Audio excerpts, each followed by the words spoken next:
Businesses frequently share important files with clients through the client portal, but previously clients had no automatic notification that a new document was shared. To fix this, we've added file share notifications while still providing clients control over them. Let's learn how to upload files and change notification preferences with this update. Log into the client portal, head to the Shared Files tab, and click Share File to upload it from your computer.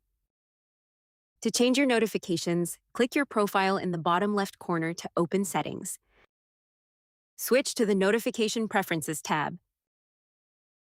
Enable or disable in-app and push notifications. This allows you to let clients know immediately when new information becomes available to them, improving communication and reducing missed updates while keeping control in their hands so they always feel they are getting a premium experience.